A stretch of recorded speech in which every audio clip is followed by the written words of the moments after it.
binili tayo recently. Ito is flashlight. Paglagpas mo dyan, biglang may bubulagasa yung sasakyan or motor. Pakita ko sa inyo na nakadilim dito. Yan, ganyan. Ay, wala. Wala kang ilaw? Kasi hawak-hawak mo lagi yung cellphone. Ingat ko ya, sige. Hawak-hawak niya yung cellphone niya habang nakahawak yung dalawang kamay niya sa manibela. Hey man, good morning. Anong oras na, mami? 3:06. 3:06. So 3:06 na ng umaga. So punta lang kami ngayon kay sa pier kasi susunduin namin si Pretz, kapatid ni Macy's. Sunduin namin siya kasi galing siyang ibang isla. Alas 3 kasi yung daon. Tapos ano lang kasi may binili kasi ako recently. Ito, pakita mo nga mami, yung binili natin recently. Ayan, may binili tayo recently. Ito, dalawa. Ilang pieces din to. So, yung una yung nakita nyo is, ano yan, reflector para sa mga sasakyan. Tapos, ito naman, ano ba ito buksan? Ito naman is flashlight. Malakas ang ilaw. Malakas. Ayun. Malakas ng ilaw. So yung mga pinakita ko sa inyo kanina men is ano talaga siya. Binili ko siya, in order ko siya. Mura lang naman. Kasi usually pag dito kasi sa isla, yung mga nakakasalubong, nakakasabay namin sa daan, sobrang daming walang ilaw, sira yung ilaw, wala man lang, kahit konting ilaw men, wala, as in literal wala. So medyo nahihirapan ako sa part na yun kasi medyo malabo na rin kasi yung mata ko sa gabi, kaya medyo dahan-dahan talaga ako mag-drive pag gabi, madilim, kaya kailangan ko talagang nakasalamin ako pag drive. Ito, nakasalamin ako dito, tingnan mo ako malinis, nakasalamin ko, thank you. So ayun, tingnan nyo naman madilim, di ba? Sobrang dilim na dito ngayon. Hindi ko lang alam kung kita nyo pa ako, pero based sa nakikita ko ngayon, kita ko pa naman sarili ko. So yung binili natin men is yung reflector at flashlight para pag may nakasalubong tayo ulit or nakasabay tayo ulit na walang ilaw, bigyan natin sila, di ba? Para for safety din naman, magkano lang din naman at makatulong din tayo kahit papaano sa mga taga-isla kasi hindi naman lahat ng tao may access na mag-order online or may pambili, 'di ba? At saka extra lang din naman na pera at hindi naman ganoon kamahal. Pero may reflector lang, 'di ba? Tapos malit na flashlight. Kasi usually man ang dami talaga dito sa isla. Hindi usually lagi. 'Di ba, Mi? Lagi talaga dito sa isla men or dito sa lugar namin, mga tao wala talaga silang ilaw. Kahit yung stoplight o yung backlight wala men, as in. So mabibigla ka na lang pag nag-drive ka. Pag diyan, yung madilim na yan, hindi mo kita, 'di ba? Paglagpas mo diyan, biglang may bubulagasa yung sasakyan or motor na walang ilaw, as in literal, wala. Tapos dahan-dahan pa. So medyo delikado. So para sa akin, kaya ginawa ko to, hindi lang para sa kanila actually, para sa sarili ko rin, na safety din, na hindi ako madisgrasya o hindi kami madisgrasya, di ba? Sa mga biyahe namin dito. Kahit pa paano, di ba, makatulong tayo sa mga munting bagay na yun o maliit na bagay na yun. Tingnan nyo naman, man, sobrang dilim dito sa isla. Walang ano din, walang street light dito, man. Meron yung iba, pero most of the time dito sa amin wala.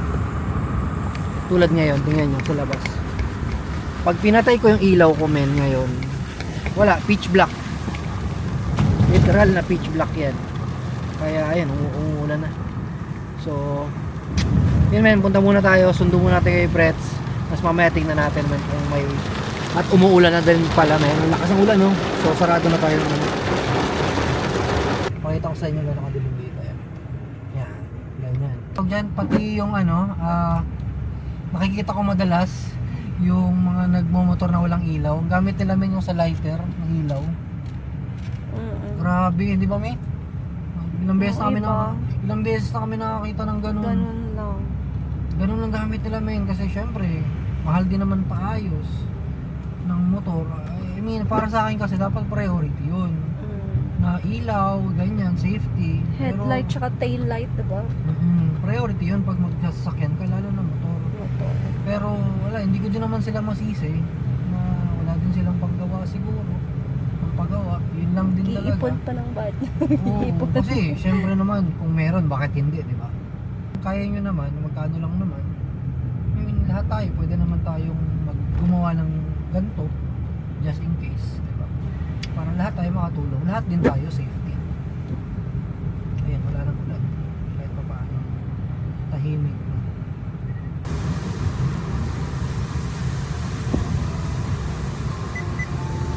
Yan o, kahit ganyan lang o, kahit pa paano may pula, so alam mong may sasakyan sa harap mo, pero sobrang hina na rin talaga. Yung mga ganyan man, delikado na rin talaga rin. Kasi kung wala tayong ilaw, boom, ayun kita o, kahit pa paano kita pa rin, kasi nga may pula, pero sobrang hina. Hindi ko lang alam kung may headlight sila, parang wala silang headlight. Pero, Kaso ang hina din. Kita nyo yun, men, yung ilaw niya nasa ulo. So wala siyang headlight. oh, jari. Oh. Naghanap ng kape? Aber, what eh? Waya pa gani, biyak. Ulan yan. Bato. Yan, ilaw wala. Hindi ko maalam eh. Yan natin.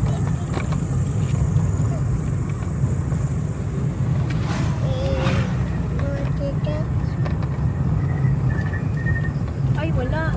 Meron, pero parang mahina lang. Mahina. Ang ilaw niya parang ano lang. Parang sa ano lang, sa may gulong lang. Sa baba ng gulong. Hindi yung sa misa. Mahina? Ay, cellphone lang. Cellphone lang. Cellphone lang na ano na. Ay kuya, wala kang ilaw? Ay kuya, may bibigay ako. Baka ano, kailangan mo. Basta kang light.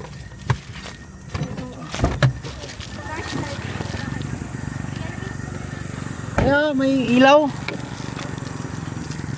Para lang ano, safety ka. Pwede mong gamitin, kabit mo dyan.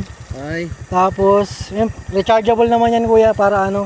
Tapos okay lang maglagay ako ng reflector sa likod mo. Hindi ka kasi makita eh. Lagi. Para safety ra ba?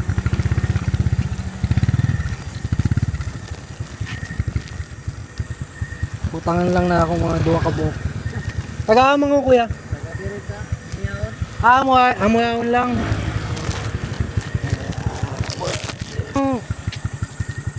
Kalang ano kuya, pwede mo nang gamitin ko man. ay ni? Oo. Di man ta sa mukha.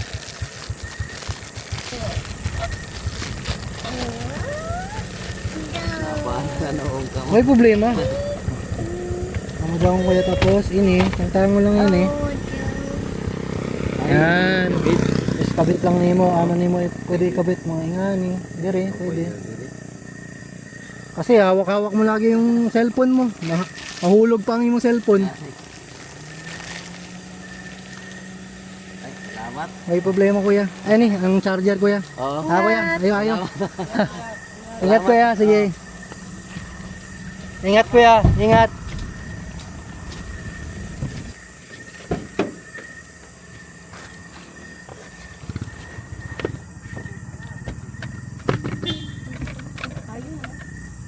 Oh, di ba men? So nakita nyo naman, kanina wala ka talagang makita. Ngayon, kitang-kita na si kuya. Kitang-kita na si kuya. Diba? Kahit madilim, tingnan mo naman men, oh. Wala siyang ilaw, tapos gamit niya cellphone lang. Ngayon, kitang-kita na siya. Diba? Ang sarap sa pakiramdam yung mga ganun. Simpleng bagay lang, maliit na bagay pero ang laki. Pero tingnan mo naman oh, kitang-kita. Ingat ya. Sobrang simpleng bagay lang men, pero ang laking bagay. Yun oh, tingnan mo. Ano niya? Yung reflector, ang laking bagay. Flashlight. Tapos yung flashlight nga malakas. So pwede niya i-charge yun pag kailangan niya. Di ba? Ang liit na bagay lang men.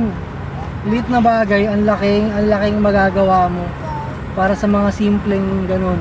Biruin mo, nagda-drive siya, wala siyang ilaw, hawak-hawak niya yung cellphone niya habang nakahawak yung dalawang kamay niya sa manibela. Ganun kahirap para makapag-flashlight ng men kasi sobrang dilim dito. Ayan oh. Kaya at least nakita natin si kuya, sobrang bait din ni kuya, ganyan. Naabala, sabi niya pa nga sa akin, naabala pa daw kami. Sabi ko okay lang, wala naman problema. Sabi ko nga, hindi lang naman for safety nila yun.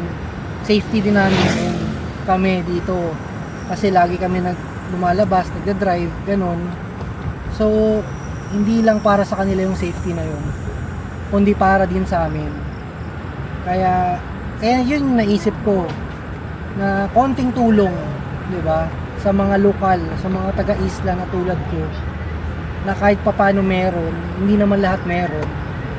Tingnan mo yun men, di ba? Ganun kasimple lang, pero ang laking change.